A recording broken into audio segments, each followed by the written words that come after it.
One of the most inspiring people I've ever had the good fortune to know and to work with is Senator Romeo Dallaire, who was the commander, the commander of the UN mission in Rwanda during the genocide of 1994.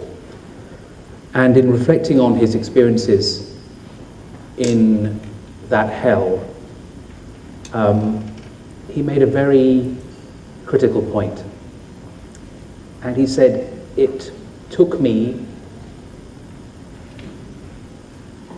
that experience to impress upon my mind, but on my heart, of the fundamental oneness of the human family. Now, we cannot afford to learn that lesson through those horrors again. So he dedicates himself to speaking to audiences, particularly in universities and colleges, about the genocide, and to ask the questions of those individuals that he speaks. What are the lessons to be learned from this experience?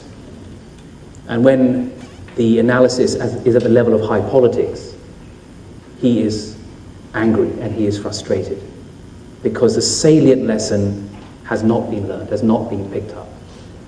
So I think that in that spirit, if you like, the salient point in terms of how can we advance human security is for us to be empowered to advance and implement the process of the oneness of the human family, upon which this whole edifice, this whole order that we are constructing in terms of a better world depends. It's a principle that should fashion international affairs. And I think there's one practical thing that anyone can really do is, of course, to understand that value and align oneself with that value, but teach it to the young people. If you want to do one particular service, teach it to the children and teach it to the junior youth, because their minds are fresh, their attitudes haven't yet been formed, and they can pick this principle, they can internalize it, and they can recreate society as a result, and that will lead to extraordinary long-term benefits for mankind.